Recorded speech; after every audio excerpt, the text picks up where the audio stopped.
세상에 짐승보다도 못하단 말을 이럴 때 써야 될까요? 세상에 김유진 아나운서. 네, 얼마 전 갓난 아기가 음식물 쓰레기통에서 발견되는 정말 충격적인 일이 벌어졌습니다. 당시 상황을 저희가 영상으로 준비했는데요. 함께 보시죠. 청주의 한 식당 앞입니다. 새벽 3시, 인적이 드문 시간에 식당 주변을 서성이던 한 남성이 음식물 쓰레기통 앞에 멈춰서는 모습인데요. 그리고 이 남성, 쓰레기통을 뚜껑을 열어보는데 그 안에서 탯줄도 떼지 않은 신생아를 발견하게 됩니다. 어머 세상에. 네, 생각지도 못한 상황에 깜짝 놀라서 어디론가 전화를 했고 잠시 뒤 지금 구급차가 도착하는 모습을 볼 수가 있는데요. 곧 이어서 파란색 이불로 감싼 갓난아기가 구급 카트에 실려서 긴급하게 옮겨지고 있습니다. 듣고도 믿을 수가 없고 귀를 의심할 지경입니다. 세상에 갓난아기가 음식물 쓰레기통에서 발견되다니요, 김복중 의원님. 경찰이 아마 이제 저 사건을 수사에 착수해서 CCTV를 확인한 것 같습니다. 그랬더니 저 아이가 유기된 거, 친어머니로부터 유기된 게 3일 전이에요. 그리고 이제 시간을 계산해 보니까 방치된 지 유기된 지 67시간이 경과한 겁니다. 그 좁은 그 쓰레기통 속에서 홀로 아이가 방치되면서 어떻게 보면 아이는 사투를 벌인 거라고 보여지겠죠. 그러네요. 더더군다나 이제 음식점이 그 영업을 하지 않기 때문에 영업을 하면 수시로 드나들면서 쓰레기통 뚜껑을 열어보지 않습니까? 그러겠네요. 근데 그 경우도 아니어서 이 아이 같은 경우는 정말 어떻게 보면 생존 가능성이 없었다고 봐도 과언이 아니에요. 세상에. 그럼에도 불구하고 이제 이 발견이 된 거고, 네. 인근 그 주민 얘기는 그 어디서 그 쓰레기통 속에서 고양이 울음소리 같은 게 들렸기 때문에 아마 처음에 그 뚜껑을 열어봤던 것 같고 거기에서 이제 아이를 발견한 건데, 네. 이거는 제가 판단할 때는 이 아이를 유기한 어머니 같은 경우는요. 이후에 무슨 유기치사나 이런 죄로 다스리면 안 됩니다. 이거는 명백히 제가 볼 때는 그 고의가 존재한다고 봐요. 일반적으로 아이를 유기할 때는 누구네 집 앞에다가 이렇게 둬가지고 타인으로 하여금 발견돼서 아이를 데려다 기르라는 의도 이런 게 있는 경우 많거든요. 그 경우 이제 그 영아 유기라든지 이런 걸로 처벌을 하는데, 저 경우는 쓰레기통 그 비저문 그 통에 아이를 넣어놓고 뚜껑을 닫았다는 얘기는 발견되는 것 자체도 차단한 거예요.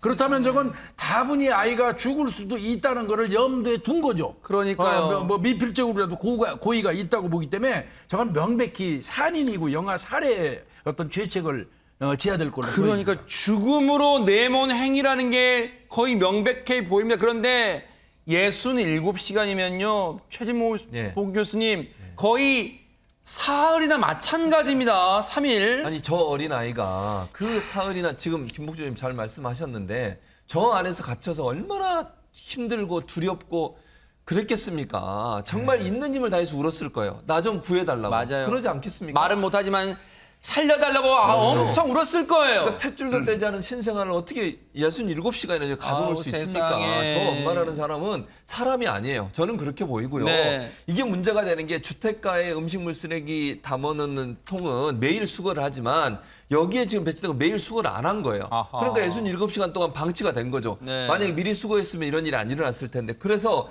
극적으로 구조가 됐잖아요. 지나가는 분이 그거 듣고 이제 신고해서 구조가 됐는데 네. 구조될 당시에 출동했던 구급대원의 말을 들으면 더 화가 나요. 왜냐하면 몸 곳곳에 상처가 있었다는 거예요. 아이고. 그리고요 병원으로 즉시 이송돼서 아이가 이제 이송된 다음에 몸에 괴사가 일어났고, 아이고. 그 다음에 폐혈증 증세를 보였고 1차 아이고. 수술은 받았지만 아직까지 수술까지 받아요? 네. 근데 아직까지는 위중한 상태예요. 어머, 어떡해요. 이 엄마라는 사람은 대체 이 귀한 생명을 대체 어떻게 취급한 거예요? 사람으로 취급한 겁니까 이게 세상에 지금 아이는 사경을 헤매고 있는 것 같은데 관련 얘기 들어보시고요. 이어가 보도록 하겠습니다.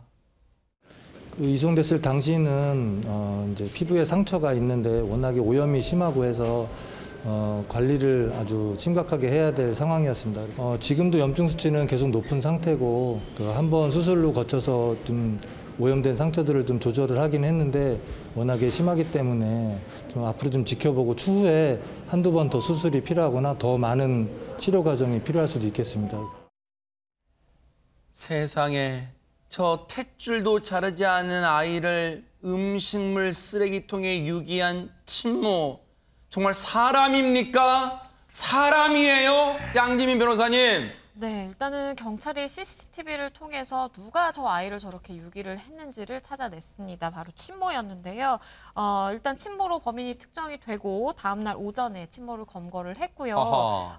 친모에게 일단은 적용된 혐의는 영아 살해 미수입니다. 그러니까 말씀해주신 것처럼 뭐 베이비박스라든지 아니면 어느 집 앞에 이렇게 아이를 비교적 안전하다고 생각할 수 있는 곳에 이렇게 잘 길러져라 누군가의 손으로 이렇게 보내지는 그런 것이 아니라 탯줄도 자르지 않은 상태에서 여러 가지 감염 위험이 있는 저 쓰레기통, 음식물 쓰레기통에 넣었다라는 것은 이거는 아이를 사실 살해하고자 하는 고의가 있었다고 볼 수밖에 없거든요. 그렇기 때문에 영아살해 미수 혐의를 적용을 했고 재판부는 도주의 우려가 있다라고 판단을 해서 구속영장을 지금 발부한 상태입니다.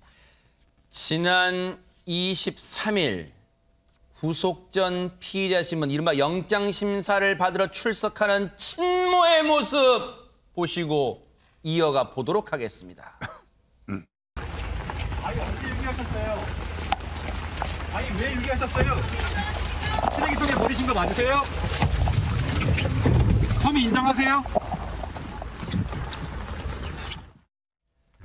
세상에 이 분노가 치밀고 안타까운 사연을 접한 이 땅의 엄마들이 나섰다면서요, 안진용 기자님. 네, 이렇게 67시간을 버틴 기적의 신생아를 위해서요. 엄마들이 손을 걷어붙였습니다. 사실 국가적인 지원을 해주면 될 거 아니야 할 수도 있는데요. 공기관에서 지원할 때는 근거가 필요한데 중요한 건 이 아이가 출생신고조차 돼 있지 않아서 지자체나 복지단체로부터 물품을 받을 수가 없는 안타까운 상황인 거죠. 이 소식을 듣고 이 온라인 커뮤니티 중심으로 해서 엄마들이 뭉치기 시작을 했는데요. 지금 현재 아이가 먹을 분유나 이런 기저귀도 부족한데 이런 것들을 보내주겠다면서 현재 아이가 치료를 받고 있는 병원 주소를 공유하고 서로 십시일반 힘을 보태고 있는 상황입니다. 인간 같지 않은 진짜 악마 같은 사람이 있는가 하면 정말 아직까지 우리 사회는 온기가 그래도 남아 있습니다. 양재민 변호사님. 네, 후원 문의만 수백 건에 달한다고 하고요. 말씀해주신 것처럼 뭐 기저귀라든지 분유 같은 이제 물품으로 후원을 하겠다라는 분도 계시고 아니면 후원금을 직접 보내는 분들도 많으시다고 합니다. 일단은 한 기부단체에서 이 아이를 돕는 이제 명목으로 후원 계좌를 이제 개설을 했는데 6시간 만에 1,000만 원이 넘는 후원금이 모였다고 하고요. 네. 그런데 너무 또 마음이 아픈 것은 아이가 지금 굉장히 위중한 상태이기 때문에 분유를 섭취를 할 수가 없는 상황인 겁니다. 지금 일단은 치료가 좀 우선인 상황이고 그리고 아이가 상태가 호전이 되면 이 아이를 좀 어떻게 해야 될까 궁금하실 텐데 일단은 가정 위탁을 하거나 아니면 단기 보호시설로 옮겨지게 될 것으로 보이고요. 그 이후에 이제 입양 절차를 밟게 될 것으로 보입니다. 저 비정한 악마 같은 친모에 대한 처벌은 처벌 그대로 가고요. 그리고 이 아이 정말로 상태가 호전되면요. 정말 이제는 우리 사회가 정성껏 이 아이를 길러내야 될 것 같다 이런 생각도 해봅니다.